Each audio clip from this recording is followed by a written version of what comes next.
Il y a des milliards d'années, Vénus, une des planètes les plus proches de la Terre, pourrait avoir abrité des océans et des cours d'eau, des habitats fertiles comparables à ceux des premiers millénaires de la Terre.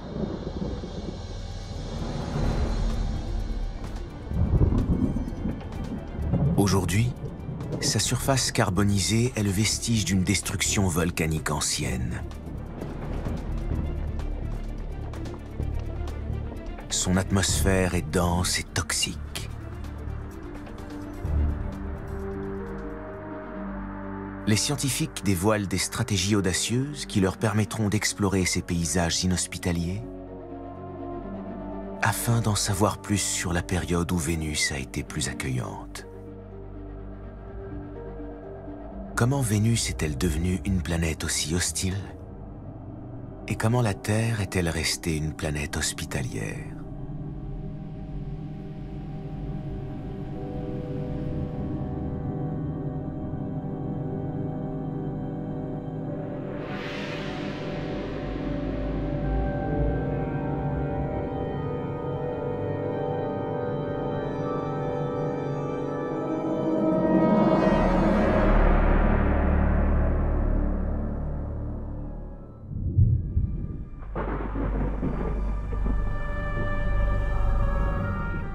À la surface, l'air vénusien, composé à 95% de dioxyde de carbone, est extrêmement dense et assez chaud pour faire fondre du plomb. L'atmosphère est envahie par d'épais nuages de dioxyde de soufre.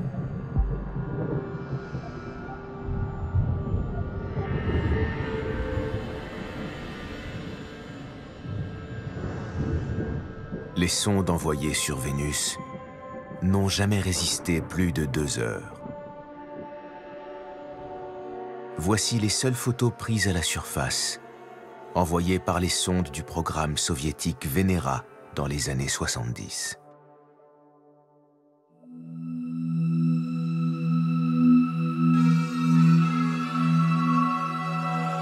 Les images radars captées par la mission Magellan dans les années 90 ont continué d'attiser notre curiosité. On imagine Vénus comme une planète affreuse et terrifiante, parce qu'on a gardé en tête les photos des sondes soviétiques, avec la roche érodée et l'atmosphère écrasante. Mais quand on observe les images de Magellan, on découvre des formes volcaniques, des coulées de lave, mais aussi des vallées, des gorges et des canyons à la fois étranges et fascinants, qui ont été creusés par la lave. Il y a des volcans de toute taille et de différentes formes. Je suis sûr que les paysages sont très beaux.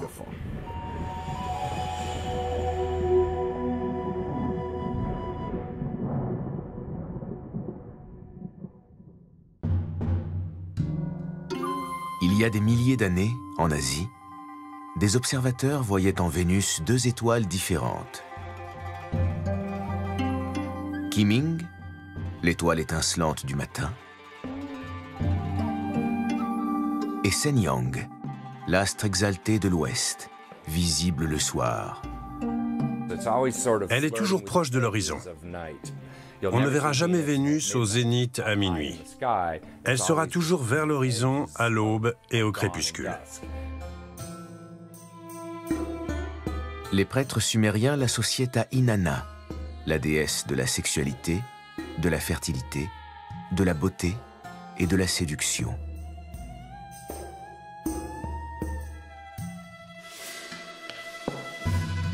Dans la mythologie grecque, Inanna est devenue Aphrodite.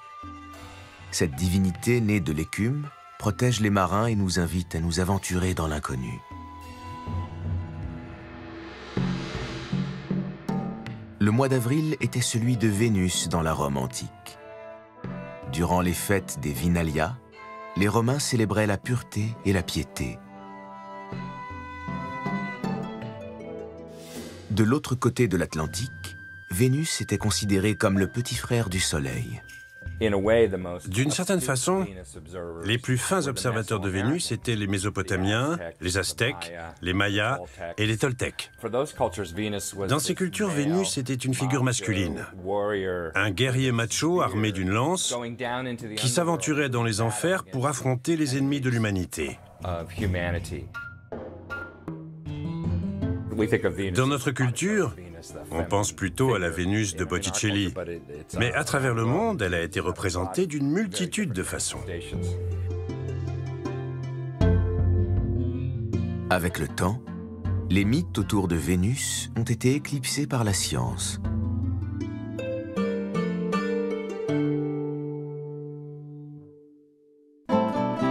En 1610, Galilée a observé les variations des croissants de Vénus, semblables à celles de la Lune. Un élément qui confirmait que les planètes de notre système tournaient autour du Soleil. Mais l'astronome n'est pas parvenu à observer les détails de son atmosphère. En mai 1761, à l'occasion d'un phénomène astronomique rare, le Russe Mikhaïl Lomonossov a découvert une particularité de l'astre.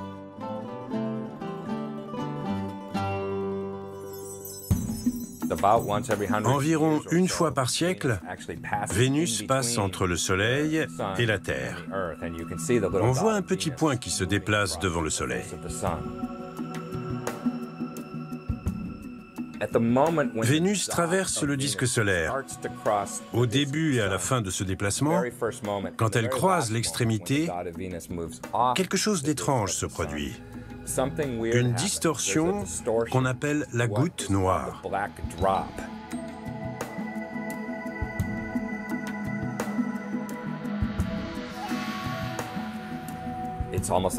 Comme si l'extrémité du Soleil se collait à celle de Vénus jusqu'à se déformer.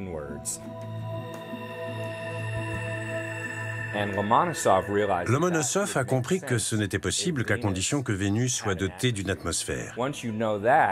On a alors pu calculer le diamètre de la planète et on s'est aperçu qu'il était proche de celui de la Terre. Pourtant, elle brillait beaucoup plus fort. Pourquoi? On s'est dit qu'elle était sûrement enveloppée par des nuages. C'était tout à fait juste. À l'époque, on a cru que ces nuages étaient constitués de gouttelettes d'eau.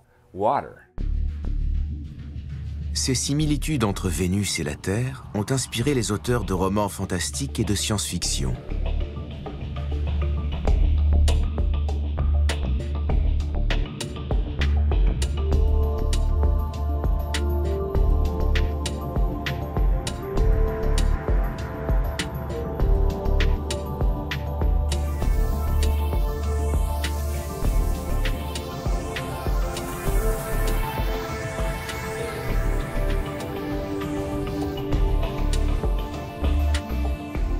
Quand j'étais petite, j'ai feuilleté un livre sur Vénus. Il y avait des jungles préhistoriques et des animaux qui ressemblaient à des dinosaures. Ça avait l'air formidable, mais en réalité, il n'y a rien de tout ça.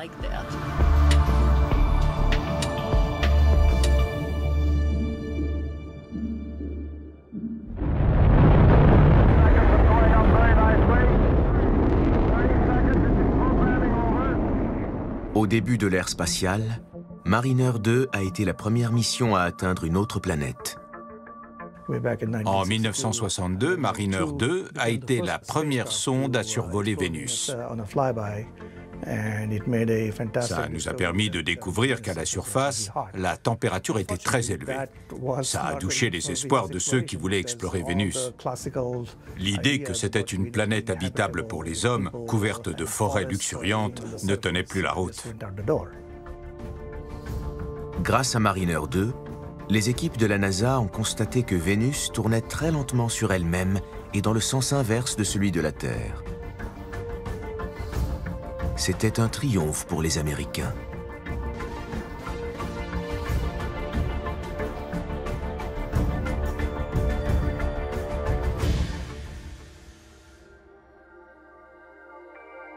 Refusant de se laisser distancer, les Soviétiques ont tenté de lancer 16 missions vers Vénus entre 1961 et 1984. Décembre 1970. Venera 7 est la première sonde à se poser à la surface de Vénus. Elle parvient à transmettre des données.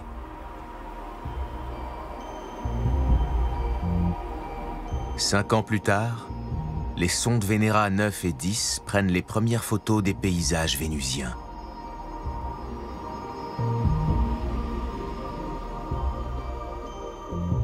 En décembre 1978, la sonde américaine Pioneer Venus Orbiter a entamé une mission de cartographie radar qui a duré 13 ans.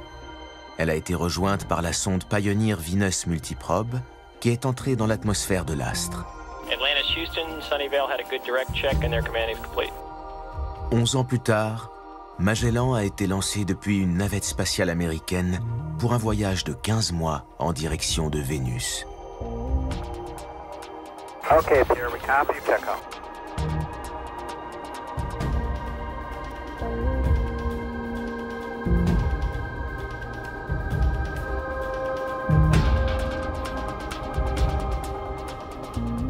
Après avoir effectué 4000 boucles d'un pôle à l'autre, Magellan a cartographié plus de 97% de la surface de Vénus.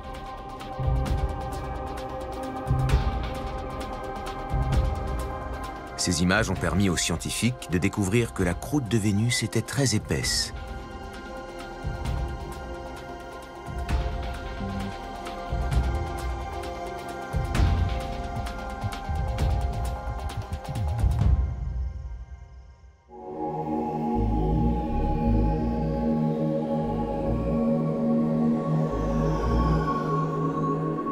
Il y a 3 milliards d'années, Vénus était certainement semblable à la Terre.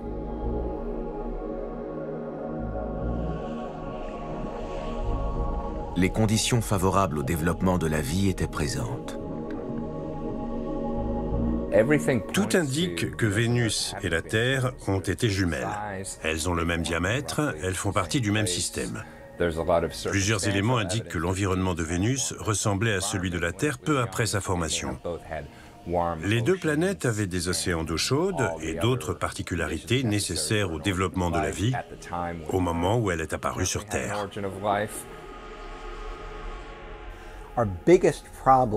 Ce qui est très ennuyeux, c'est qu'on a très peu d'informations sur le passé de Vénus.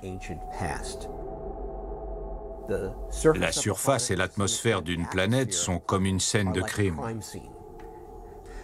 Sur Vénus, la scène de crime est presque inexploitable parce que tout a changé avec le temps.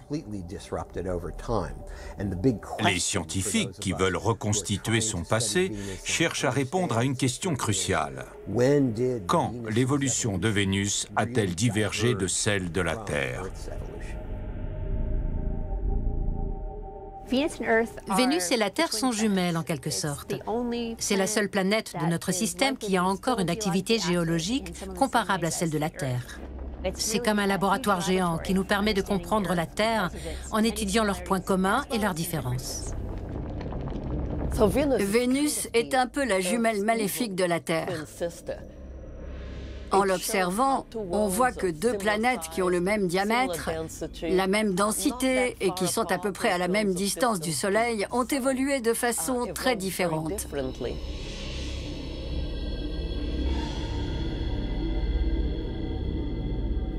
Peu après sa formation, Vénus semblait vouée au même destin que la Terre.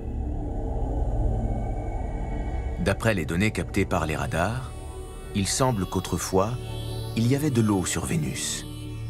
En effet, le granit qui compose ces plateaux s'est sûrement formé au fond d'un océan. Certaines formations de Vénus ressemblent à des continents. Elles sont hautes et plissées. Ce sont les formations les plus anciennes de la planète. Parce que, bizarrement, l'essentiel de la roche à la surface est assez jeune. Elle s'est formée il y a environ 500 millions d'années. Ces formations sont les seules qui aient survécu à une période plus ancienne. Ce sont les zones auxquelles je m'intéresse. On les appelle des tesserae parce qu'elles ressemblent à une mosaïque. Si les conditions pour l'émergence de la vie étaient réunies, pourquoi elle ne serait pas apparue sur Vénus? On étudie les Tesserae à la recherche d'éléments qui confirmeraient la présence passée d'environnements propices à la vie.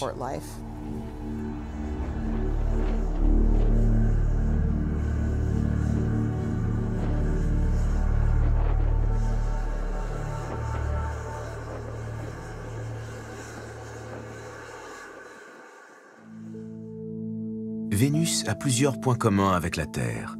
Son diamètre, sa masse et son corps rocheux. Mais la ressemblance s'arrête là.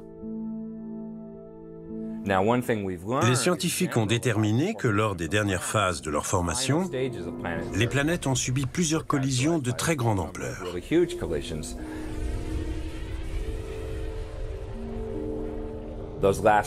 Lors de ces dernières collisions violentes, la Terre a acquis un satellite, la Lune.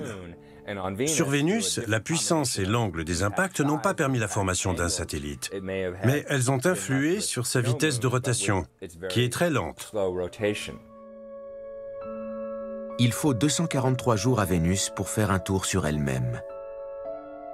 Il s'agit de la rotation la plus lente du système solaire. En plus, elle tourne dans l'autre sens. À la surface de Vénus, le Soleil se lève à l'ouest et se couche à l'est. Vu depuis la Terre, le Soleil semble se déplacer dans le ciel à plusieurs centaines de kilomètres/heure. Si on veut regarder le Soleil se coucher pendant plusieurs heures, on doit le suivre en avion. Sur Vénus, cette vitesse est de 6 à 8 km/h. En marchant à bon rythme, on peut suivre le lever ou le coucher du Soleil aussi longtemps qu'on veut. Vénus tourne à la vitesse à laquelle on marche. Et sa rotation pourrait être en train de ralentir. L'atmosphère très dense de Vénus pèse sur la surface et le relief, ce qui modifie la vitesse de rotation petit à petit et très légèrement. C'est ce qu'on a constaté en analysant les mesures effectuées depuis la Terre et avec Magellan et Vénus Express, la dernière mission européenne. Si la surface avance doucement, les nuages se déplacent très vite et leur vitesse varie. La sonde japonaise Akatsuki, aussi appelée l'orbiteur du climat de Vénus, a permis de découvrir que l'atmosphère de Vénus avait une rotation plus rapide que la planète elle-même, un phénomène appelé superrotation. Ce mouvement est provoqué par la température de la surface vénusienne. Vénus est dépourvue de champ magnétique, un élément clé dans la protection et le maintien de l'atmosphère terrestre. Sans ce bouclier protecteur, le rayonnement ultraviolet solaire détruit les molécules d'eau dans la haute atmosphère. Puis le vent solaire, le flux d'ions et d'électrons éjectés par notre astre, balaye une grande partie de l'hydrogène dans l'espace. À la formation de notre système, le Soleil ne brillait pas autant qu'aujourd'hui. Vénus avait une atmosphère plus hospitalière, mais l'augmentation de la luminosité a provoqué un effet de serre. Les océans se sont évaporés, l'eau s'est retrouvée dans l'atmosphère, ce qui a accentué l'effet de serre. C'est devenu la planète chaude et sèche que l'on connaît aujourd'hui.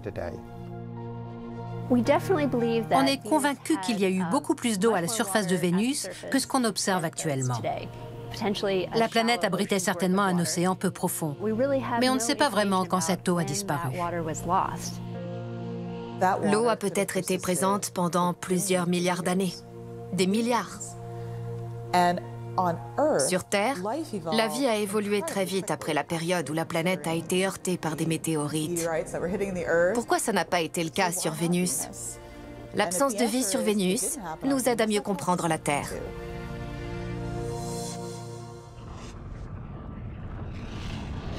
Quand l'eau s'est évaporée, l'atmosphère de Vénus a été envahie par le dioxyde de carbone émis par les volcans.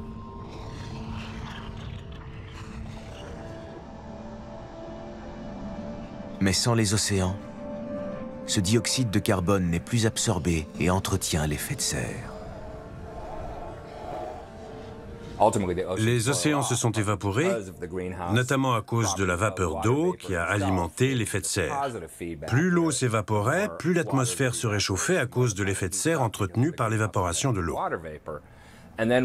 Quand les océans ont disparu, le cycle du carbone s'est interrompu. Les volcans de Vénus continuaient d'expulser du CO2, mais il n'y avait plus rien pour l'absorber. Les puits de carbone se sont évaporés en même temps que les océans. La température a commencé à augmenter avec la quantité de CO2 rejetée par les volcans dans l'atmosphère. Et sans l'eau des océans, la quantité de CO2 n'était plus régulée. L'effet de serre était donc de plus en plus prononcé.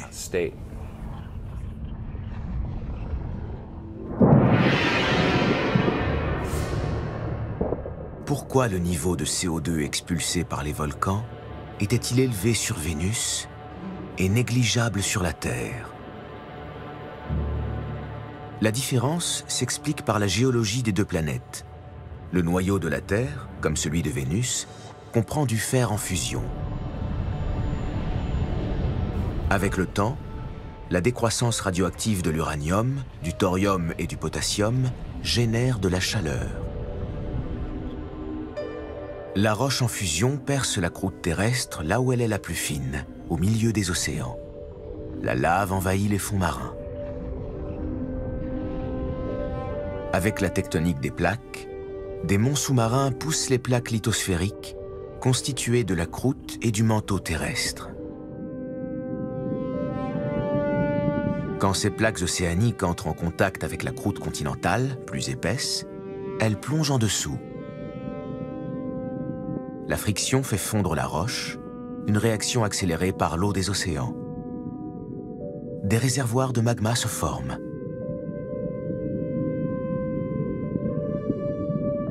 La pression augmente jusqu'à provoquer l'éruption d'un volcan.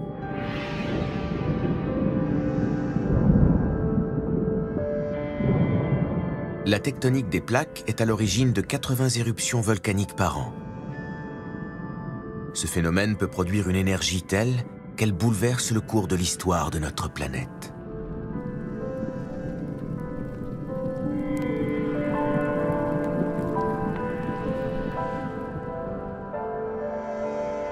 Le parc national de Yellowstone, en Amérique du Nord, est un laboratoire à ciel ouvert où l'on peut étudier la géologie terrestre. C'est l'association de composés organiques et de l'énergie géothermique dans des lieux comme celui-ci qui a peut-être permis le développement des premiers organismes vivants il y a des milliards d'années. Les sources chaudes et les geysers du parc sont alimentés par un dôme de magma situé dans les profondeurs de la Terre.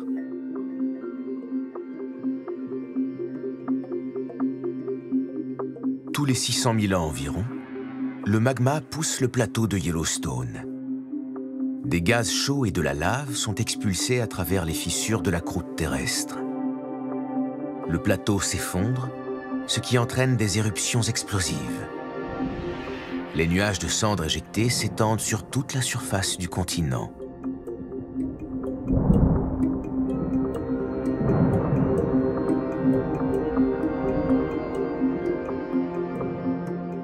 La tectonique des plaques, c'est ce qui fait avancer le monde. C'est un des principes fondamentaux du fonctionnement de notre planète. Ses conséquences vont bien au-delà de la dérive et du mouvement des continents. Elle régit aussi le cycle du carbone et le changement climatique. Les échanges entre la structure interne et la surface de la Terre sont le résultat de la tectonique des plaques, mais elles n'existent pas sur Vénus. L'explication de cette différence se trouve dans la croûte des deux planètes. Sur Terre, l'épaisseur de la croûte est de 8 km sous les océans et de 30 km sous les continents. La croûte de Vénus serait au moins 2 fois plus épaisse. Elle forme un couvercle rigide qui ne laisse rien échapper de son manteau. Si la Terre n'avait pas connu des époques géologiques très différentes et que les plaques avaient stagné, comme sur Vénus, l'azote et le dioxyde de carbone présents dans l'atmosphère vénusienne seraient aussi concentrés dans la nôtre. La croûte de Vénus ne s'est pas divisée en plaques, mais la chaleur de son manteau doit s'évacuer malgré tout.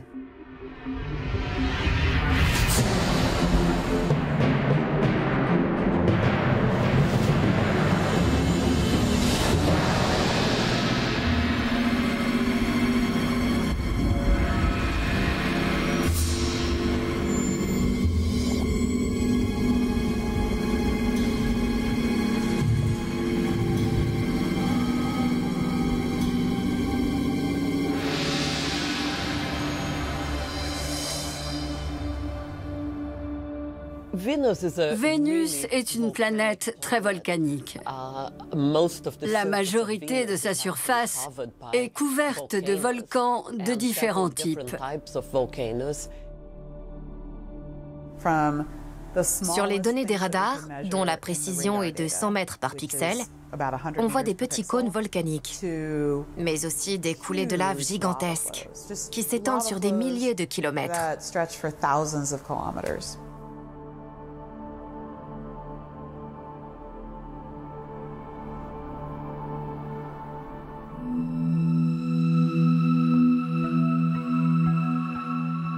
La sonde Magellan a immortalisé tout un éventail de volcans.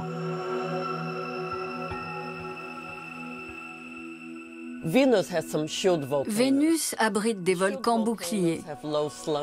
Le volcan bouclier est relativement plat. Il évoque la forme d'un bouclier posé au sol, d'où son nom. Vénus possède différents types de volcans qu'on ne trouve sur aucune autre planète du système solaire. Par exemple, des volcans en dôme, qu'on appelle des pancakes, parce que leur forme rappelle celle des petites crêpes. Ils sont plats sur le dessus et leurs flancs sont à pic.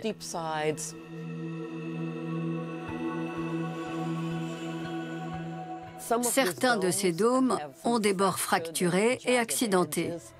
On les appelle des tiques, parce qu'ils ressemblent à des insectes écrasés. Les arachnoïdes, à la structure très fracturée, rappellent une toile d'araignée, avec des fractures concentriques et des fractures radiales.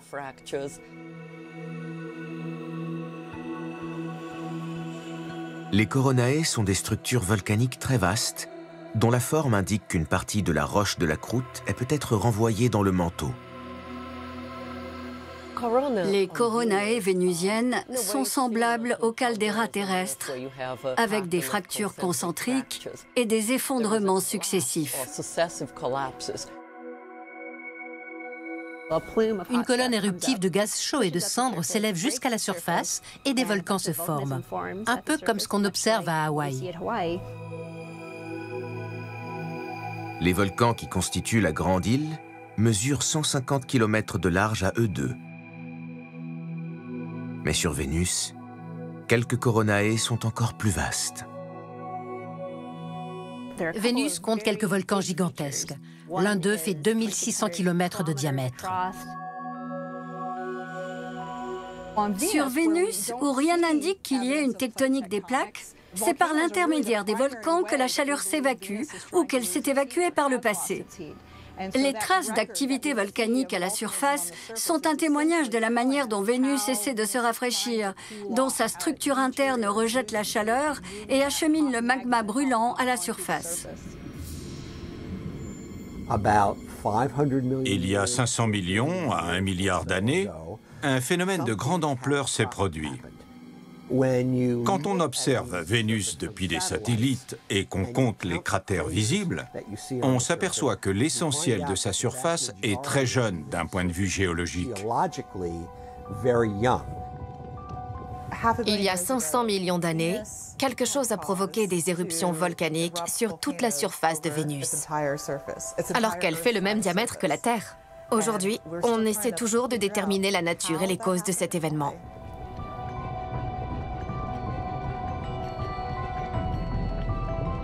Vénus n'avait plus d'océan. Elle était dépourvue de champs magnétiques et de tectonique des plaques qui auraient permis d'absorber le carbone dans la croûte. Ces volcans crachaient du CO2 dans l'atmosphère. Tous les ingrédients étaient réunis pour un désastre climatique.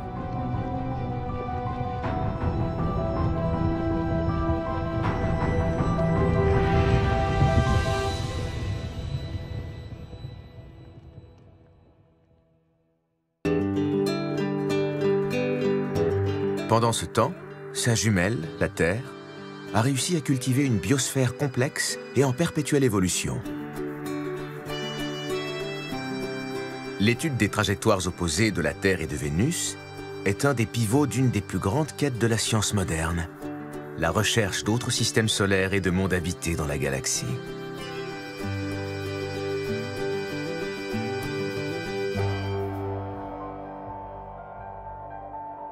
Les travaux menés dans des observatoires sur Terre et dans l'espace ont permis d'identifier 4000 planètes.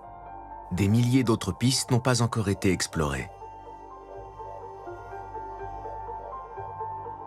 Parmi ces exoplanètes, un grand nombre ont un diamètre comparable à celle de la Terre et de Vénus.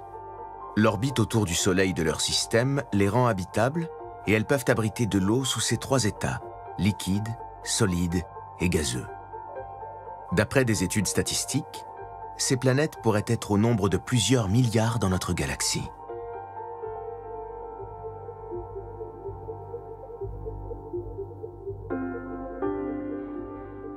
La vie et la vie intelligente sont-elles un produit des lois de la nature?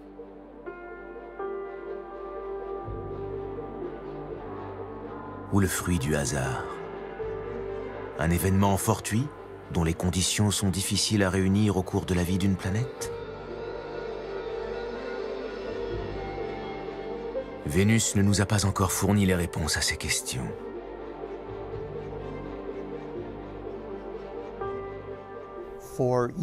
Pendant des années, quand on a commencé à en savoir plus sur Vénus, les scientifiques et les partisans de la conquête spatiale disaient « Il ne faut surtout pas aller sur Vénus parce que la température est trop élevée à la surface, assez pour faire fondre du plomb. »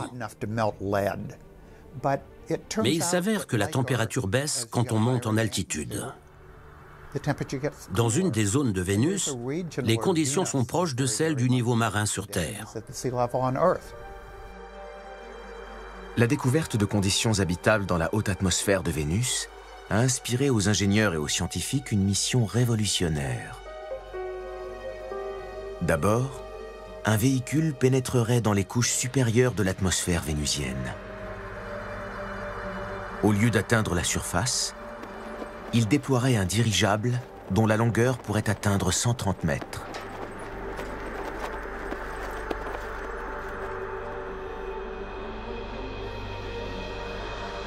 À bord de cette plateforme, baptisée le High Altitude Venus Operational Concept, ou HAVOC, les astronautes pourraient conduire des expériences.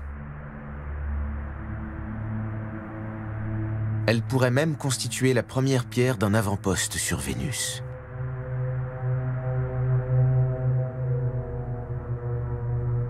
Une cité des sciences dans les nuages de Vénus.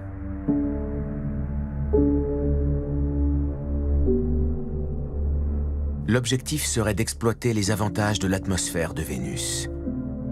À la surface, la pression est équivalente à celle ressentie à 900 mètres sous le niveau de la mer. Sa température est la plus élevée des planètes du système solaire. Mais à 50 km d'altitude, dans les nuages, la pression est équivalente à celle du niveau de la mer sur Terre. La température est celle d'une journée de début d'été en Europe ou en Amérique du Nord. Les ballons pourraient flotter à cette altitude.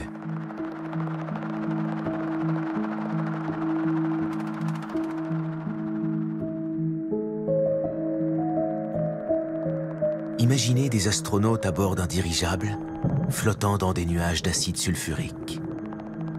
Les moteurs électriques seraient alimentés par le soleil. Ils rentreraient chez eux après une mission d'études.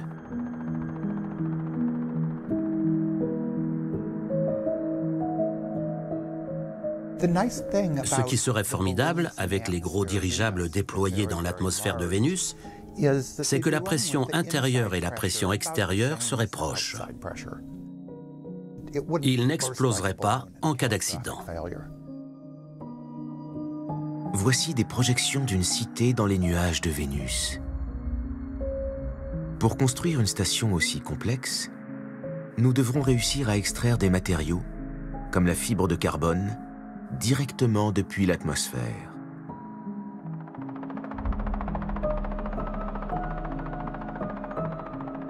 Le but de la mission est d'installer une station de recherche qui déploierait des sondes dans l'atmosphère de la planète, ainsi qu'à sa surface.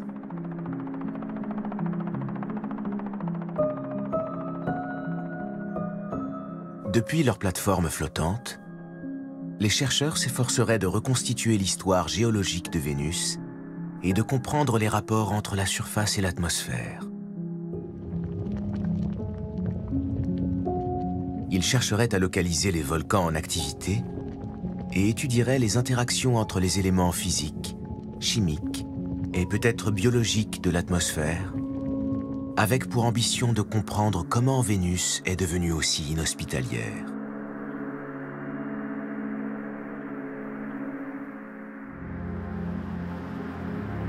En 1985, les scientifiques russes ont envoyé un ballon sur Vénus avec l'atterrisseur Vega 2.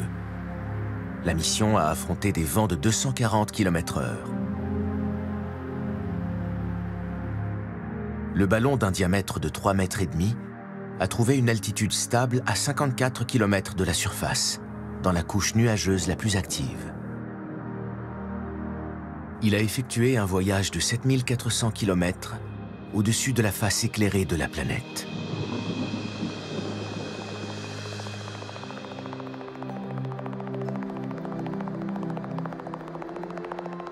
Les successeurs de Vega 2 se déploieront peut-être depuis des vaisseaux pour effectuer des mesures à des altitudes bien précises.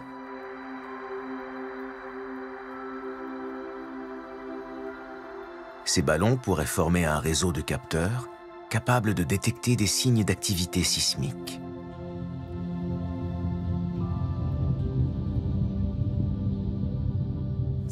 Notre ballon peut déceler les tremblements de terre en flottant autour de Vénus.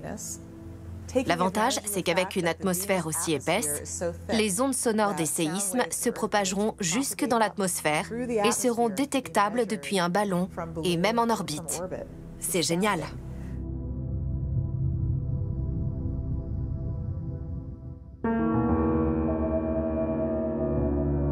Si en apparence il s'agit seulement d'une épaisse couche de nuages quelconque, l'atmosphère de Vénus renferme aussi des secrets passionnants.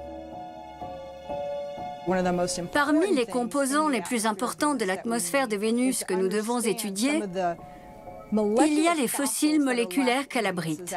Les gaz nobles, l'argon, le néon, le xénon, le krypton, ne réagissent pas vraiment avec d'autres éléments. Ils sont dans l'atmosphère depuis la formation de la planète. En les mesurant, on obtiendra des fossiles moléculaires qui nous renseigneront sur l'atmosphère primitive de Vénus. Ainsi, les chercheurs sauraient s'il y a eu des fleuves et des lacs à la surface de Vénus.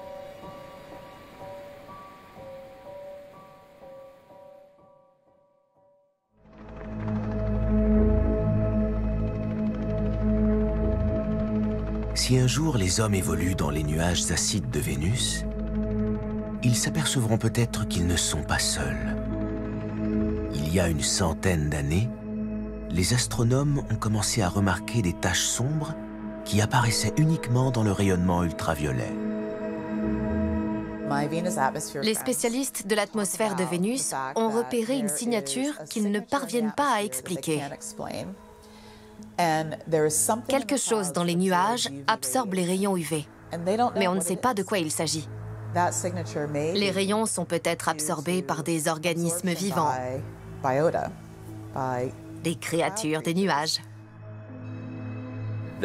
Il y a des nutriments, des éléments liquides, de nombreuses choses considérées comme indispensables à la vie. Le seul obstacle à la vie est l'acide dans les nuages.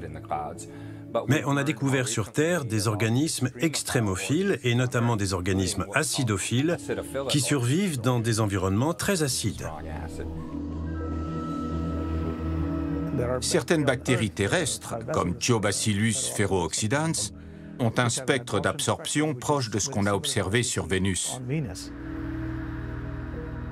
La vie se serait-elle développée avant de migrer dans l'atmosphère, quand les conditions à la surface sont devenues intenables?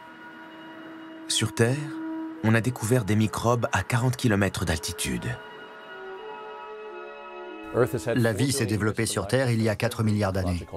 Elle a donc colonisé tous les espaces possibles.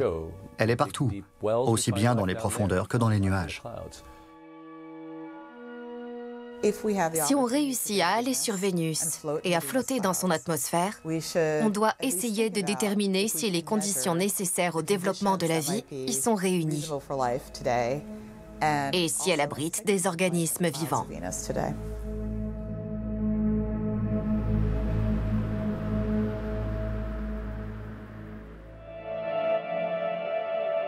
Si dans la couche de nuages la température est raisonnable, à la surface de la planète, elle est extrêmement élevée. Les ingénieurs sur Vénus devront employer des moyens mécaniques pour l'arpenter, car les composants électroniques les plus robustes, ceux qui sont développés par l'armée, cessent de fonctionner à partir de 125 degrés. Je vais vous faire une démonstration. Cette horloge est composée d'acier inoxydable. On l'a étuvée à 460 degrés et on l'a fait fonctionner dans un four. L'objectif de cette expérience est de savoir ce qui serait susceptible de mal fonctionner sur Vénus. Les ressorts sont un élément important. Ici, on a un ressort d'horlogerie et là, un ressort spirale composé d'un alliage nickel-chrome. Même à des températures extrêmes comme celle à la surface de Vénus, soit 462 degrés, l'ensemble va se dilater et se contracter au même rythme et les mécanismes ne s'enrayeront pas. On a réussi à le démontrer en faisant tourner cette horloge.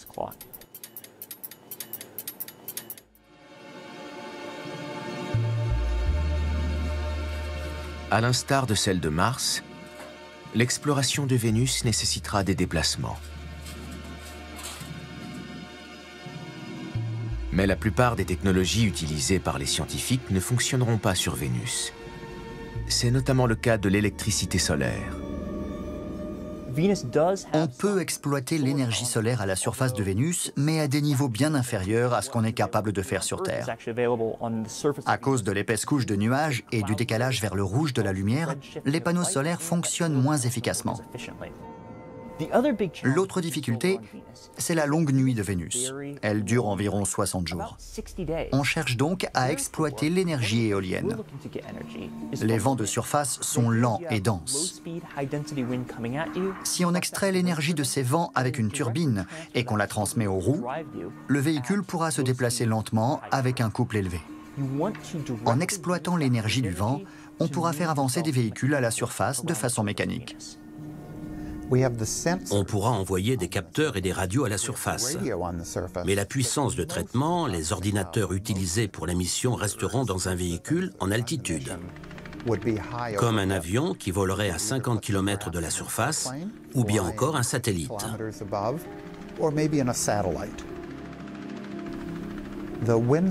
Les vents dans l'atmosphère de Vénus sont très puissants. Ils soufflent à 100 mètres par seconde. On pourrait, par exemple, se laisser porter par ces vents. L'essentiel est de se déplacer plus vite que le vent pour rester dans la zone éclairée par le soleil.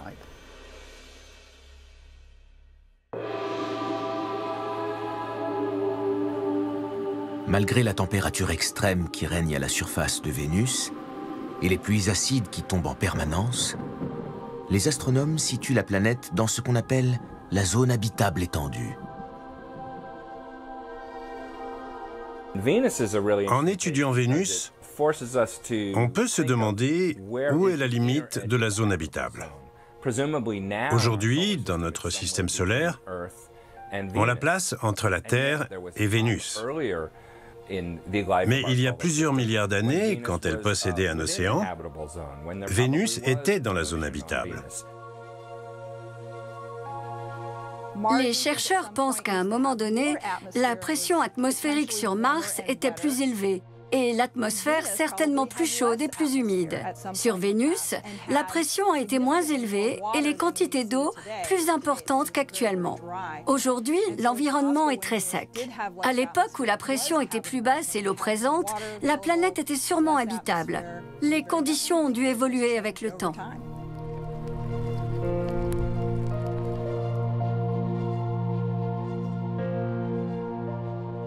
En observant notre galaxie, les astronomes tentent d'identifier les conditions nécessaires à la formation d'une planète comme notre Terre.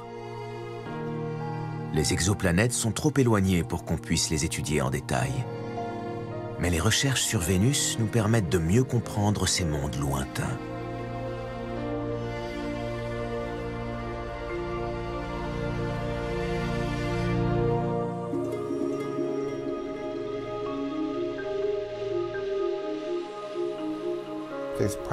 Il y a des millions, sûrement même des milliards de planètes semblables à la Terre et à Vénus. On aimerait comprendre pourquoi Vénus est devenue un désert hostile.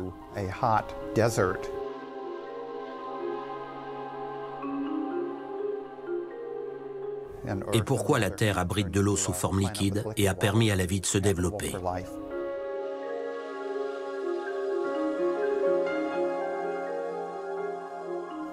D'après ce qu'on sait de son histoire, Vénus a pu faire partie de la zone habitable. Les spécialistes des exoplanètes savent qu'il ne faut pas considérer ces astres comme des environnements extrêmes et inhospitaliers. Il faut les étudier en détail.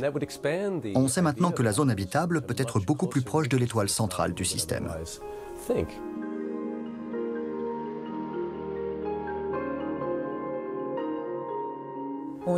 Quand on observe la galaxie, on aperçoit des planètes semblables à la Terre et on espère trouver d'autres terres, évidemment. On cherche des mondes qui ressemblent aux nôtres, des planètes de la taille de la Terre. Et il se trouve que la planète la plus proche qui remplit ce critère, c'est Vénus, notre voisine. Elle nous permet d'en savoir plus sur la formation des planètes de cette taille et sur leur habitabilité.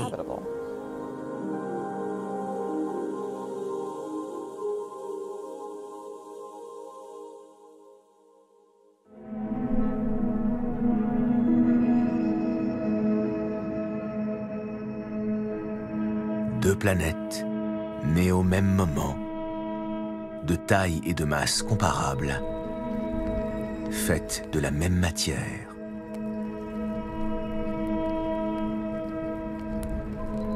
Il y a des milliards d'années, elles abritaient toutes deux des océans et une atmosphère riche en vapeur d'eau.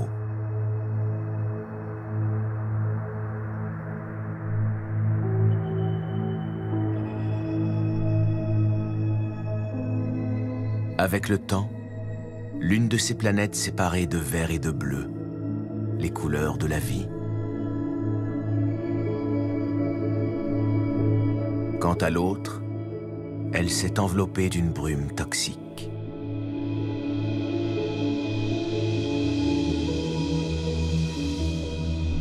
Et des éruptions volcaniques ont transformé sa surface.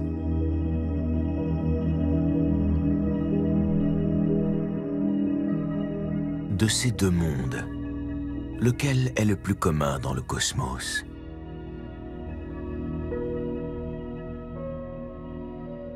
On dispose de nombreuses informations sur Mars. On y a envoyé des dizaines de sondes. Nos rovers ont sillonné sa surface. Mais on en sait encore très peu sur Vénus. Nous devons approfondir notre exploration de cette planète pour en découvrir davantage sur sa circulation atmosphérique et son climat. Vénus ne doit pas devenir la planète oubliée du système solaire. Mieux comprendre Vénus, c'est mieux connaître la Terre.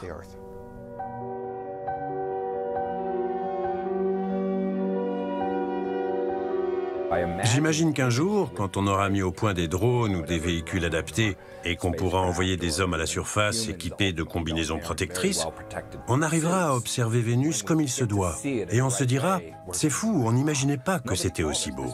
C'est une planète très vaste.